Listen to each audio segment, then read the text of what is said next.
On va essayer de répondre à ces questions-là. Est-ce que vous avez un frêne? Est-ce que votre frêne présente des signes ou symptômes? Est-ce qu'il est dépérissant? Quelles sont vos options? Bref, par où commencer? Un cours très rapide de comment identifier des frênes. À l'instar des érables, les bourgeons sont opposés, de part et d'autre plutôt qu'alternes. Alors, si vous regardez vos rameaux, vous allez avoir vraiment là, le long de la brindille des petites protubérances qui sont en fait des bourgeons, puis ils sont vraiment de chaque côté plutôt que d'être distribués un après l'autre. Alors, comme les érables ont également des bourgeons posés, qu'est-ce qui permet vraiment de les différencier? Bien, d'abord, le bourgeon est très différent, là, mais en été, bien, évidemment, c'est la feuille. Le frêne a une feuille composée, c'est-à-dire que la feuille est elle-même composée de plus petites feuilles qu'on appelle des folioles. Alors, à gauche, vous avez une feuille de frêne d'Amérique et à droite, un érable de Norvège. Évidemment, il y a toujours des attrapes dans la nature. Il y a une sorte d'érable qui ont des frênes, qui ont des feuilles composées. Alors, vous avez l'érable à giguère qui a lui aussi des folioles qui composent sa feuille. Mais il fait des fruits différents. Donc, les fameux hélicoptères qu'on voit pour tous les érables, il n'y a pas de problème. Tandis que le fruit du frêne femelle, c'est plus un akène d'une aile seulement. Alors, prenons pour acquis que vous avez du frêne. Alors, qu'est-ce qui peut arriver? À partir du moment où l'arbre est infesté par la grille, la sève va être restreinte dans sa circulation. Donc, il va y avoir un certain dépérissement qui peut se traduire.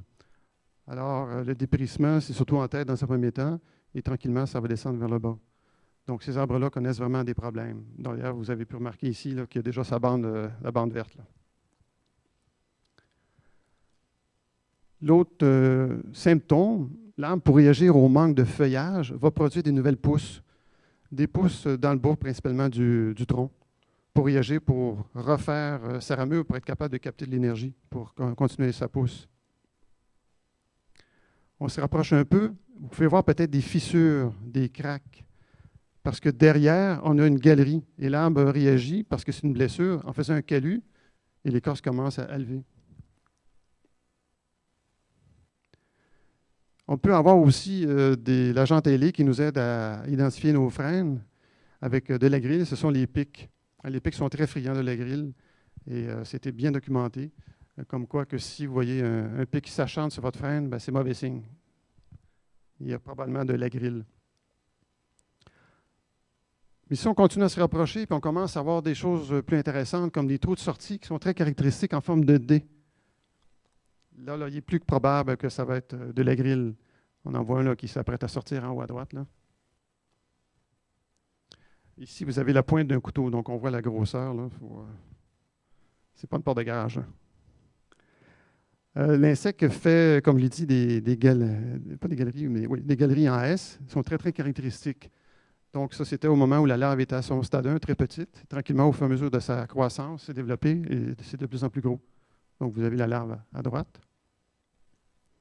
Je vous parlais que cette année, on a découvert des nouveaux cas dans le parc Jeanne-Sauvé et aussi dans un petit parc qui n'est pas loin de Salaberry et l'Acadie. Vous voyez, c'est des arbres qui étaient relativement petits, à peine 7 à 9 cm de diamètre. Alors, on a quand même de la grille. Vous avez ici un adulte qui était en train de sortir, puis que je ne sais pas s'il avait trop mangé, mais il a bloqué là. Il est mort. Ce n'est pas juste les gros arbres qui sont atteints, c'est vraiment tous les arbres, peu importe leur diamètre. Alors, si vous voyez en plus l'insecte lui-même, l'adulte, c'est extrêmement rare qu'on puisse le voir, là, parce que c'est vraiment plus longtemps, vous avez plus de chances de voir la larve elle-même si vous enlevez l'écorce et que vous creusez un petit peu avec un couteau.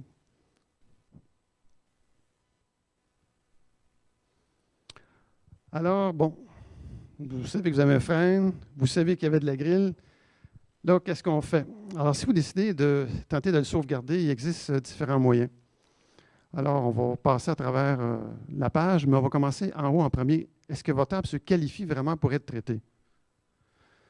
Il faut savoir que les seuls produits qui sont homologués au Canada pour traiter contre la grille, ce sont des produits, c'est des pesticides qui doivent être injectés dans l'arbre.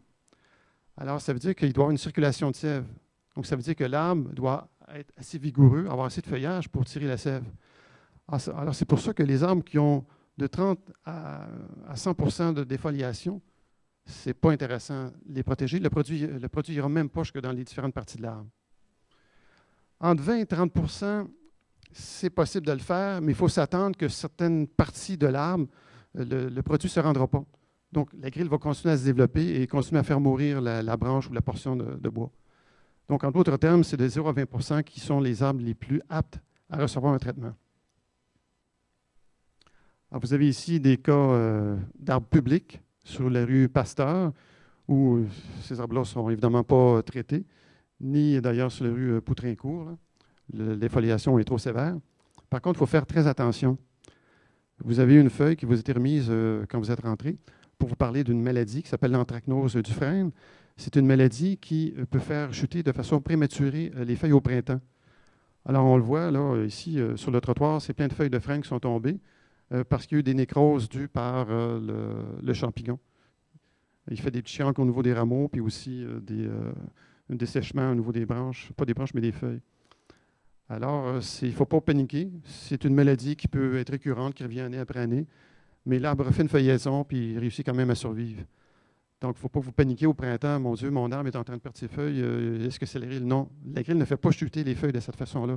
Vous n'aurez pas des feuilles avec des nécroses. Donc, on revient avec les pesticides qui sont permis au Canada. C'est l'Agence de réglementation de la lutte antiparasitaire qui homologue les produits. Vous en avez 3, la CCAP 97, le Confidor et le Triazine.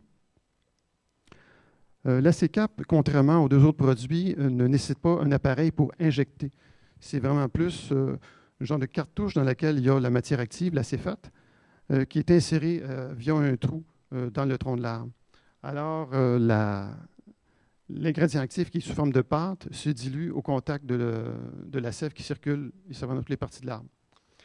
La seule chose, évidemment, c'est que les trous sont quand même importants. C'est des blessures qu'on fait à l'arbre. Normalement, on doit répéter cette opération-là à toutes les années. Et de plus, malheureusement, il n'y a pas d'études scientifiques qui disent que le produit est efficace pour contrôler la grille. Mais par contre, ce n'est pas onéreux, c'est facile à insérer dans l'arbre. Pas par monsieur, madame, tout le monde, je vais vous expliquer pourquoi tout à l'heure. Mais dans le cas où vous décideriez de faire des interventions avec ce produit-là par un entrepreneur, ça va coûter beaucoup moins cher qu'un autre. Il y a le Confidor également. C'est un produit qui agit sur le système nerveux de l'insecte. Il est adapté plus pour agir sur l'adulte que sur la larve. Comme l'adulte, lui, se nourrit du feuillage, donc c'est au niveau des feuilles, c'est là qu'il y aura l'impact. Mais si vous avez déjà des larves dans l'arbre, ça va très peu contrôler. Donc, les dommages vont continuer. C'est pour ça que c'est peut-être pas le meilleur produit. D'ailleurs, il n'y a toujours pas d'études scientifiques qui indiquent si le produit est bon ou non au Canada. Par contre, aux États-Unis, un produit similaire, avec la même matière active, a été testé, puis ça n'a pas donné de bons résultats. D'ailleurs, je ne connais pas grandes compagnies qui font l'injection de ce produit dans les frênes actuellement. Et vous avez le Triazine, qui est un autre produit qui est fait à partir d'extraits de graines de margousier, donc d'origine naturelle. C'est celui qui est le plus utilisé actuellement. Il est très cher. Par contre, il a montré de très bons résultats, puis c'était documenté de niveau scientifique. Il agit sur la larve elle-même en inhibant l'ému, c'est-à-dire que l'arbre n'arrivera pas à faire, la grille n'arrivera pas à faire tous ces stades larvaires. Et au niveau de la femelle, ça diminue, comme vous voyez, la fécondité et la fertilité. Par contre, l'entreprise qui peut utiliser le produit doit être accréditée par le fournisseur qui donne une formation. Alors, ça que j'expliquais, vous ne pouvez pas vous-même acheter les produits et l'injecter dans votre arbre. Ça vous prend vraiment un certificat d'applicateur dûment octroyé par le ministère du Développement durable. Je ne me souviens plus. Développement durable. Oui, merci. Voilà. Donc, vous devez. Nous, en tant que tel, la Ville, on ne peut pas vous dire d'aller vers telle compagnie ou telle autre. On ne peut pas faire de favoritisme. Vous devez faire vous-même vos démarches pour vous informer laquelle entreprise qui est peut-être la meilleure pour vous. Ça vaut la peine de magasiner. L'autre chose aussi, c'est que il y a certains citoyens qui avaient fait pression dans l'arrondissement pour avoir, comme à Saint-Laurent, des prix comment dire, négociés avec un entrepreneur. Mais c'est quelque chose, malheureusement, qui n'est pas possible. On essaie de vérifier que le service de l'approvisionnement de la ville, on ne peut pas donner un contrat ou demander à un entrepreneur d'avoir des prix comment dire, plus compétitifs pour les citoyens précis d'un arrondissement. Et finalement, si vous décidez de faire une intervention avec un pesticide sur votre arbre, les trois, ce sont des pesticides. Le triazine n'est pas un biopesticide, mais bien un pesticide, donc ça vous prend un permis dûment octroyé par l'arrondissement. Donc 10 $ par personne physique ou pour les personnes morales. Vous décidez de ne pas traiter votre arbre, vous dites « je dois l'abattre », ça vous prend un permis, évidemment. La demande de permis coûte 84 $. Ça ne veut pas dire non plus parce que vous demandez un permis que vous allez l'obtenir. Il y a des conditions à remplir. Tout récemment, le conseil d'arrondissement a voté une résolution pour permettre le remboursement de certaines demandes de permis, dans le cas où un permis est émis pour un frêne, et ce frêne-là était infesté par la grille ou qu'il y avait un dépérissement irréversible ou encore qu'il était dangereux.